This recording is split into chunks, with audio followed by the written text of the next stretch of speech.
the sin you commit, yes, is against God, but it's also against yourself.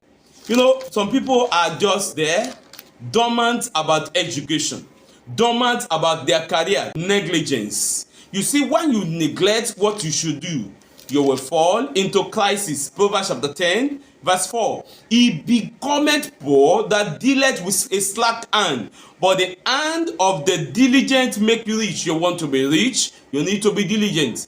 And you do not need to see every rich person as if they are criminals. It's not all rich persons that are criminals. It's not all rich persons that are thieves. Some rich people have worked diligently to have what they have. You are welcome to the Living Truth Mandate. In these days, when many are twisting the truth, changing the standard, compromising their conviction, it is imperative to teach the whole truth, preach the whole gospel to the whole world. For half truth cannot save.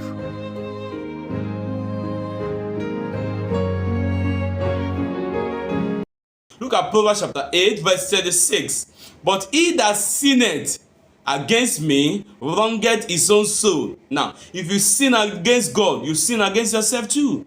You wrong your own soul. All that hated me loveth death.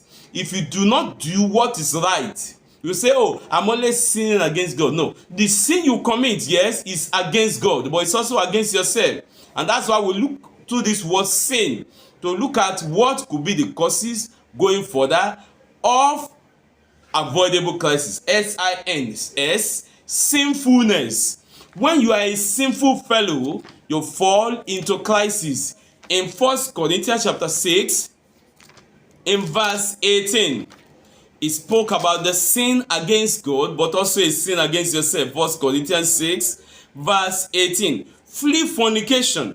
Every sin that a man doeth is without the body. But he that sinneth, that committed fornication, sinneth against his own body. You commit fornication.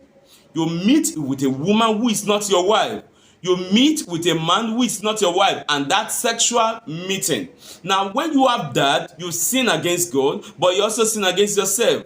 You sin against God, but you also sin against your wife. You said, I'm not married. Okay. You sin against your future wife. You sin against your future husband. That fornication you are engaging in. And so you need to know that it's a sin against God. It's also a sin against your own body. You may contract some infection. You may get some diseases. And so these are reasons why people have crisis. Ignorance. When you are ignorant and you do not seek knowledge, in Hosea chapter 4 verse 6, my people are destroyed for lack of knowledge.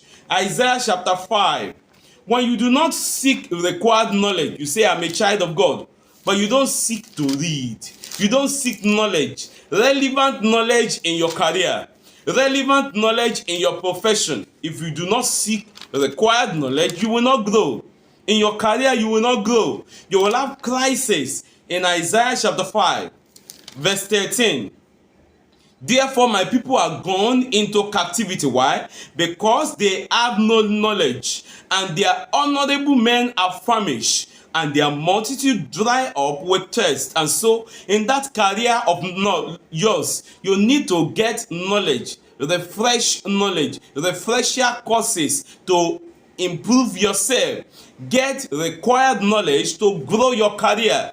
Get required knowledge to grow your profession. In Proverbs chapter 1, you know, some people are just there, dormant about education, dormant about their career. That is not good. In Proverbs chapter 1 verse 7, the fear of the Lord is the beginning of knowledge. It says, I fear the Lord. Do you seek more knowledge? The fear of the Lord is the beginning of knowledge, but fools despise wisdom and instruction. Those who despise wisdom, who despise knowledge, who despise instruction, such a people will fail ultimately. And that is why we need to know that wisdom is the principal thing. In Proverbs chapter 4 verse 7, wisdom is the principal thing. Therefore get wisdom, and with all thy getting, get understanding.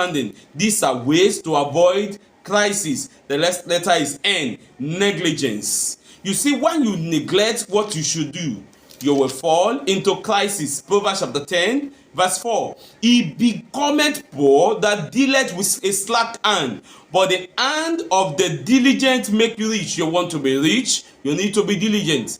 And you do not need to see every rich person as if they are criminals. It's not all rich persons that are criminals. It's not all rich persons that are thieves. Some rich people have worked diligently to have what they have. So also he becometh poor that dealeth with a slack hand, and the hand of the diligent maketh rich. Proverbs chapter 12. Proverbs chapter 12, verse 24. The hand of the diligent shall bear rule. You will rule over others. You will be in leadership position when you are diligent, but the slothful hand shall be under tribute, shall be under control, shall be under rulership when you are slothful. In Proverbs chapter 13, verse 4, the soul of the sluggard, the soul of the lazy desireth and has nothing, but the soul of the diligent shall make fat. In Proverbs chapter 19, verse 15. Proverbs 19, verse 15. Slothfulness casted into a deep sleep. A slothful person, a lazy person sleeps so much, but an idle soul shall suffer hunger. If you are idle, you will suffer, and such a person will suffer hunger. That's why the apostle said in 2 Thessalonians chapter 3, from verse 10 to 12, that he that worketh not should not eat. A lazy person should not take advantage of the hardworking, industrious people. We should be diligent, and so we should not allow negligence. When we have negligence of good food, you see, when you neglect taking good food, you do not take balanced diet, all the nutrients that are required, you will fall sick. You say, I am saved, but I'm sick. Yes, a saved person, a child of God who does not eat adequately will fall sick. So you need good food. You don't fast all the time. You don't starve your body to death. You don't starve your body till you have ulcer. When you neglect good food, you will be sick. You may fall sick, may even die. And so negligence of good food, negligence of adequate rest. You see, we need to rest after we have worked diligently. Even God created day of Sabbath, the day of rest, and you too, you need to take a day apart to rest, to recuperate, to regain strength, to regain energy, also to help your spiritual life. You say, how does rest assist my spiritual life? Let me explain. If you do not take adequate rest, even to study the Bible, you are tired already, you are worn out already. And so to enhance strength to pray, to enhance strength to preach the gospel, to enhance strength to read the Bible, to enhance strength to preach the word, and to listen to the sermon adequately with real strength, then you need to rest. Adequate rest is necessary for us to avoid crisis. Then the third one, regular exercise. You see, I have a car does not mean I never work. You need to take some time to trek.